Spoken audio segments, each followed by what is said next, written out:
বন্ধুরা, সবাই কেমন আছো? আজ আমাদের শহর শ্রীরামপুরের জগন্নাথ মহাপ্রভুর 630তম চন্দনযাত্রা। প্রতি বছর অক্ষয় তৃতীয়ার দিন কিন্তু জগন্নাথ মন্দিরে এই চন্দনযাত্রা উৎসব পালিত হয়, আর এর মধ্যে দিয়ে কিন্তু রথযাত্রা উৎসবের সূচনা হয়।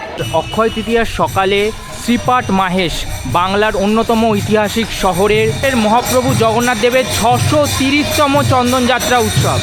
এই উৎসব দিয়েই কিন্তু মাহেশের রথযাত্রার সূচনা। এখন সকাল মোটামুটি 8টার মতো বাজে, আর মাহেশে কিন্তু আস্তে আস্তে মানুষের ঢল সেটা কিন্তু নামতে শুরু করেছে।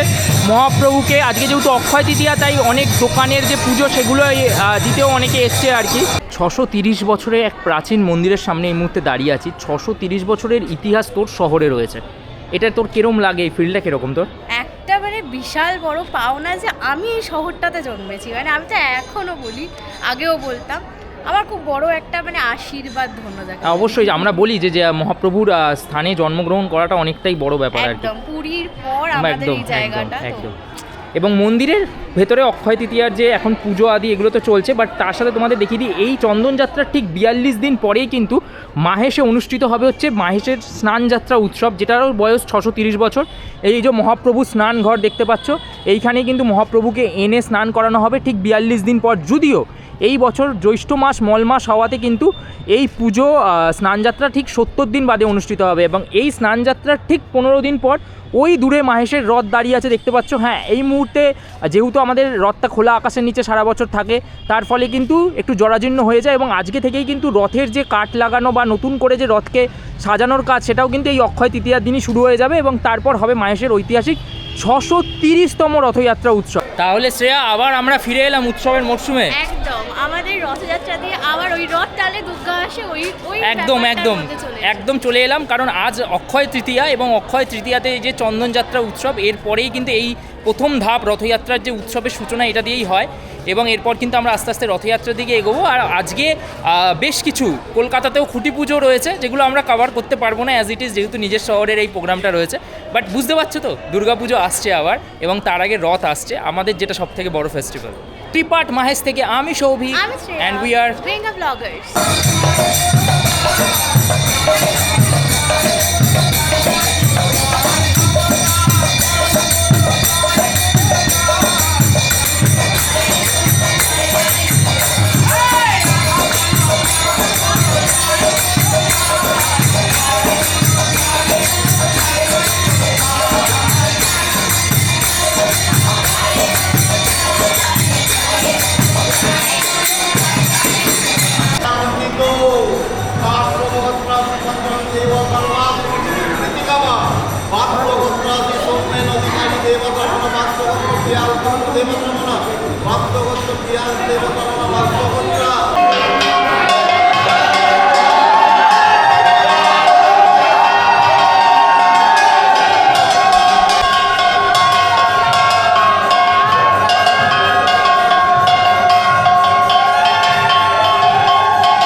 জয় জগন্নাথ।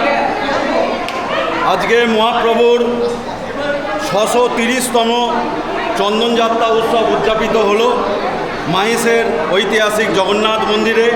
সেই স্বপ্নাদিষ্ট দারু মূর্তি 630 বছরের মূর্তি এখনও পর্যন্ত জ্বলজ্বল করছে বিদ্যমান। এই মূর্তিতে স্বয়ং চৈতন্য মহাপ্রভু থেকে শুরু করে রামকৃষ্ণ ঠাকুর, মা সারদা, ভক্তকবি গিরিশচন্দ্র থেকে শুরু করে রবীন্দ্রনাথ ঠাকুর সবাই মিলে এই মহাপ্রভুকে দর্শন করেছেন, স্পর্শ করেছেন। তাই সেই মহাপ্রভুর মাথাতে আজকে থোকা থোকা চন্দন লেপন করা হলো। আজকে চান্দ্র বৈশাখ মাসের শুক্লপক্ষের যে তৃতীয়া তিথি, সেটি হচ্ছে অক্ষয় তৃতীয়া। বছরের 4টে দিন খুব শুভ দিন। এই অক্ষয় তৃতীয়া, বিজয়া দশমী এবং পয়লা বৈশাখ এবং কার্তিক মাসের প্রথম দিন, এই 4টে দিনের কোনো শুভ ক্ষণ সময় দেখার দরকার নেই। সারাটা দিনই শুভ সময়। এই 4টে দিনের মধ্যেও সবথেকে শুভ দিন হচ্ছে অক্ষয় তৃতীয়া। কারণ এই অক্ষয় তৃতীয়ার দিনই বিভিন্ন তাৎপর্য আছে। যেমন পরশুরামের, বিষ্ণুর যে ষষ্ঠ অবতার পরশুরামের, আজকে পরশুরাম জয়ন্তী বলা হয়, পরশুরামের আবির্ভাব। আজকের দিনে গঙ্গা মর্তে অবতরণ করেছিল। আজকের দিনে বিভিন্ন জবের সৃষ্টি হয়েছিল। সুদামা, যে শ্রীকৃষ্ণের যে সুদামা, যে অতি ভক্ত, তিনি সুদামাকে শ্রীকৃষ্ণ রাজপ্রাসাদ উপহার দিয়েছিল। এবং আজকের দিনে মহাভারতের সূচনা হয়েছিল, দ্বাপর যুগের সূচনা হয়েছিল, ত্রেতা যুগের সূচনা হয়েছে। এবং আজকের দিনেই বলা হয় যে রথের তৈরির কাঠ, যে কাঠ দিয়ে রথ তৈরি হয়, সেই রথ তৈরির কাজ আজকের দিনেই সূচনা হয়। এবং মহাপ্রভুর চন্দনযাত্রা উৎসব 21 দিন ব্যাপী চলবে। 42 দিন ধরেই আমরা টানা চন্দনযাত্রা উৎসব আমরা পালিত করব মাহেশের জগন্নাথ মন্দিরে। যেহেতু এবছর জ্যৈষ্ঠ মাস মলমাস পড়ে গেছে, অনেকে মলমাস বলে এবং অনেকে পুরুষোত্তম মাস বলে, তাই জন্য আজকের দিনে 42 দিন পরেই অক্ষয় তৃতীয়ার 42 দিন পরেই চন্দনযাত্রার 42 দিন পরেই স্নানযাত্রা হয়।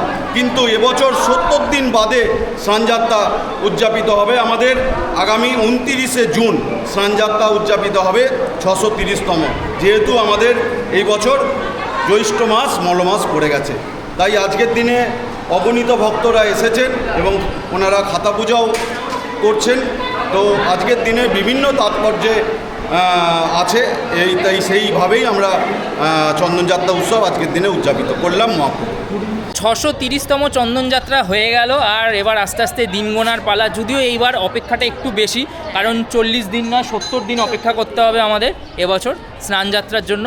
তাই জন্য কিন্তু দুর্গাপুজোটাও অনেকটা পিছিয়ে গেছে। তো উৎসবের মরশুমটা একটু লেট আছে, বাট যাই হোক, আমরা তো এটাতেই